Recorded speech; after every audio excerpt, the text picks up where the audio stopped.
For more on the view at Obama headquarters these days, we're fortunate enough now to be joined by the campaign's chief strategist, David Axelrod. David, thanks for your time tonight. Happy to be here, Keith. Thank you for having me. Well, I imagine the mood is pretty positive, but give me some specifics. When you look at those battleground state polls, would you like to look at them, smile, and put them in your back pocket and not have anybody see them? Or what's the reaction to those numbers? Well, you know, the fact is, one of the advantages of having run for 20 months is we've been up and down and sideways in polls. We've been misled by polls. We don't really set our course by these kinds of polls. What we look at is the enthusiasm that we see out in the field, the people who are knocking on doors, early voting, and so on. And those are positive signs. But the worst thing we can do is become complacent. The worst thing we could do is send a signal that somehow this is over. As Senator Obama said, this is going to be a battle every single day until November 4th. And we're not going to be celebrating prematurely. We're going to fight for this victory right to the end. Do you think there's a chance you're being misled in Indiana? I mean, that's whatever else happens in this, that's an extraordinary thing to read about. That's not there's no great Democratic tradition in that state, and that's a 10-point lead in the polls. It could be way off, and you could still be ahead significantly there.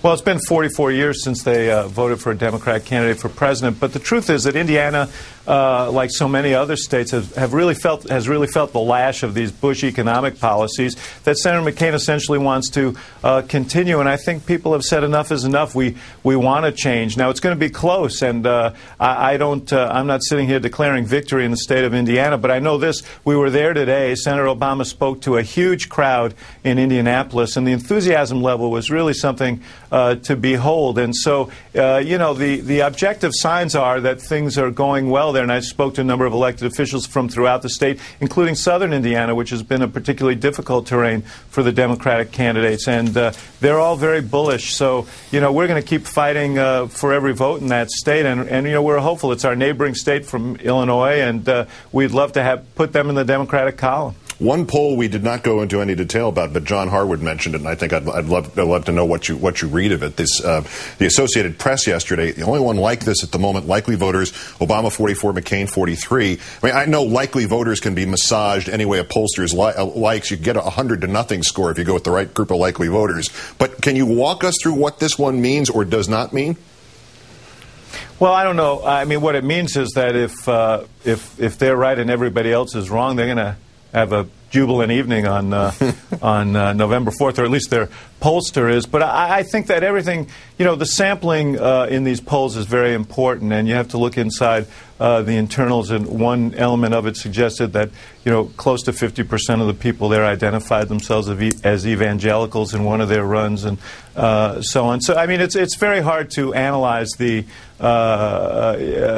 in isolation. I think you have to look at it in combination with all the other polls, as John suggested. And I do believe we're in a strong position, but we've certainly not won this election, and we're not going to treat it that way. All right, ground strategy. These reports that McCain is focusing all his remaining resources on the states that George Bush won in 2004. Is there any sense that you need to play any measure of defense in that way? Any plans for the senator to campaign in any of the states that Kerry won in 2004?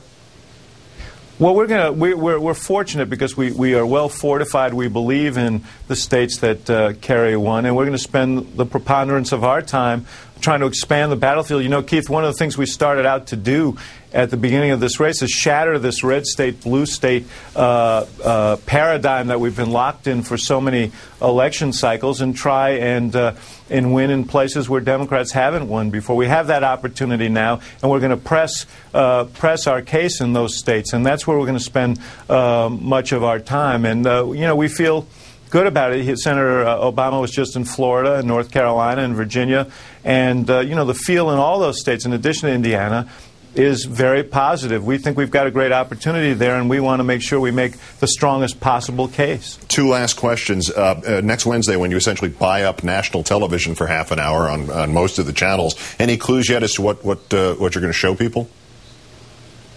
Well, you mean aside from the worst people in the world? Oh, yeah, thank you. Segment that we've built in there? You're going to preempt that is what you're going to do. Any preview?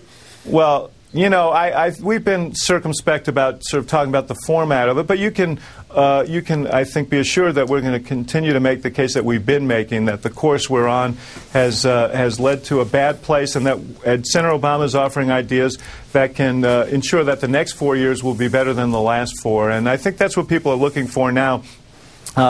With all due respect to Joe the plumber, some of those debates have become a little draining. Okay. But I think that people are really looking for positive ideas about how we can raise incomes again, create jobs, rebuild the middle class, and in doing so, grow our economy again. And that's and Senator Obama, I think, is going to discuss in that half hour how we do that. And we're hoping that lots of folks will be watching, the few that aren't watching you. Yes. Last point, obviously, this is not really particularly relevant to the campaign, but it's the human equation, and people are interested in this as well. How is the senator, without going into details, this is obviously sad news about his grandmother's health. How is he? You saw him today. How is he? Yeah. Well, thanks for asking, Keith. I think he's doing well. It's obviously a difficult time for him, but I think he's happy to have the opportunity to see her now. The doctor suggested this was the time to come, and so, you know, this woman is an extraordinary woman, and she played such a huge role in his life. And you know, I'm happy, and I think that he has the opportunity to go back there, you know, and share with her some of what has been going on with him, because she has so much to do with who he is and as a person. And so, you know, it's going to be a tough time, but I think the good news is that he's almost there, and he's going to get a chance to see her, and we're all happy about that. Indeed. Better to be there than not, and the campaign affords that possibility is best of all. David Axelrod, Chief Campaign Strategist for the Obama campaign. Great. Thanks for your time tonight, David. Thanks, Keith. Good to see you.